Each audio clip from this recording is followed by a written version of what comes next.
everyone. Welcome aboard Dragon. My name is Doug. Next to me is Bob. You probably know him. We're so glad to be with you this evening and welcome you on board Dragon. Got a couple things we want to talk about first before we kind of show you around. The first is kind of a tradition we've had over the years with spacecraft going way back to the Mercury era. And then a tradition that's been carried on ever since with all our space vehicles, including the Soyuz. We're given the honor to name this capsule. I know most of you at SpaceX especially know it as Capsule 206, but I think all of us thought that we could maybe do a little bit better than that. So without further ado, we would like to welcome you aboard Capsule Endeavour. We chose Endeavour for a few reasons. One, because of this incredible endeavor NASA, SpaceX, and the United States has been on since the end of the shuttle program back in 2011. The other reason we named it Endeavour is a little more personal to Bob and I. We both had our first flights on Shuttle Endeavour, and it just meant so much to us to carry on that name. That's what we decided to go with. So we hope you enjoy that name, and once again, welcome on board. Well, good evening, everybody, and welcome aboard Endeavour, the SpaceX vehicle headed to the International Space Station.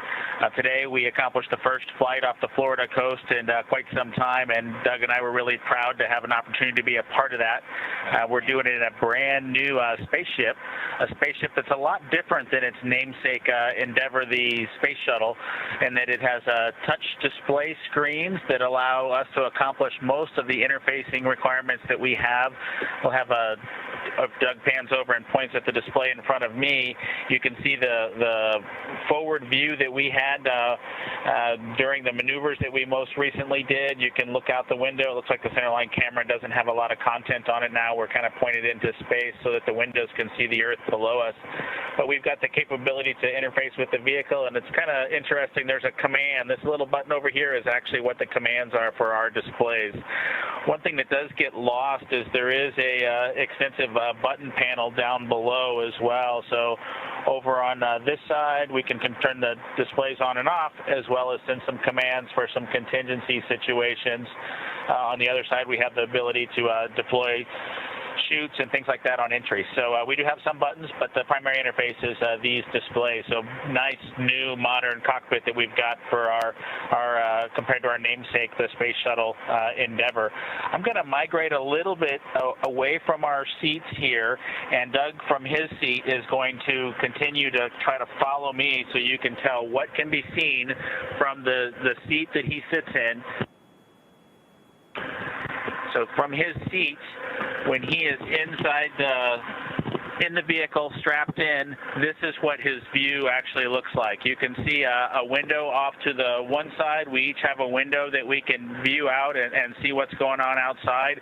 That was exciting on ascent for us to be able to see the arm rotate away from the pad, and that's when we both, I think, knew that we were going to launch today. So that was super cool. I've got one on my side as well. The hatch that we came in is the hatch that's right behind me. It is a little bit of tight quarters, but I'm going to try to demonstrate some of the capability that we have now that we're in zero gravity. So I think I was requested to do a backflip. I'm going to kind of do a side spin, which is a little bit of a permutation on that request. So hopefully you can see what it's like to actually float in zero gravity, and Doug and I are super excited that we got the opportunity to do this again today, even before the end of May. So that was super cool. We did, it turns out, end up with one stowaway on board our vehicle when we launched today. It was not just Doug and I who accomplished the launch here. We do have an Apatosaurus aboard. We both have two boys who are super interested in dinosaurs. And we collected up all the dinosaurs between the two houses and trimmer, the Apatosaurus, got the vote from the boys to make the trip into space today with us. And so that was a super cool thing for us to get a chance to do for both of our sons, who I hope are super excited to see their toys floating around with us on board. I'm sure they would rather be here given the opportunity, but hopefully they're proud of this as well.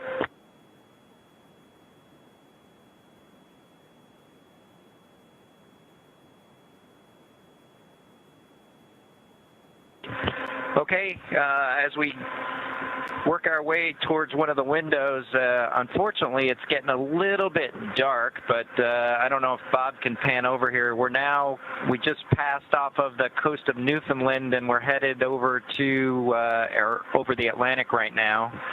I don't know if you can get a good picture of that.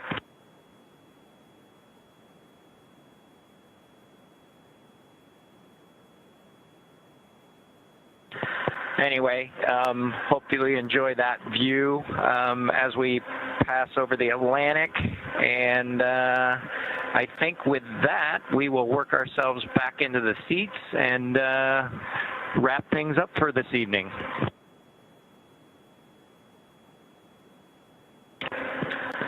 So Doug's there making a nice big smile for the camera.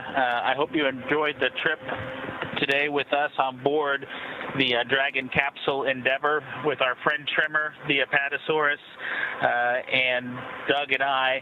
We just would like to thank SpaceX, we'd like to thank NASA, and we'd like to thank the American people for the opportunity today. And we're really proud of the entire team that was able to accomplish human spaceflight again from the Florida coast. Just a wonderful experience. Doug and I are just so proud to be a part of it, and just want to thank everybody who gave us this opportunity and worked so hard to make this happen today. So with that, I think it'll be good night from Capsule Endeavor. Good night to everyone at NASA, at SpaceX, and the United States, and congratulations to the teams that got us into orbit. And we're looking forward to seeing Chris Cassidy and his Russian colleagues on board the International Space Station tomorrow morning. Good night, Megan and Theo. And Karen and Jack.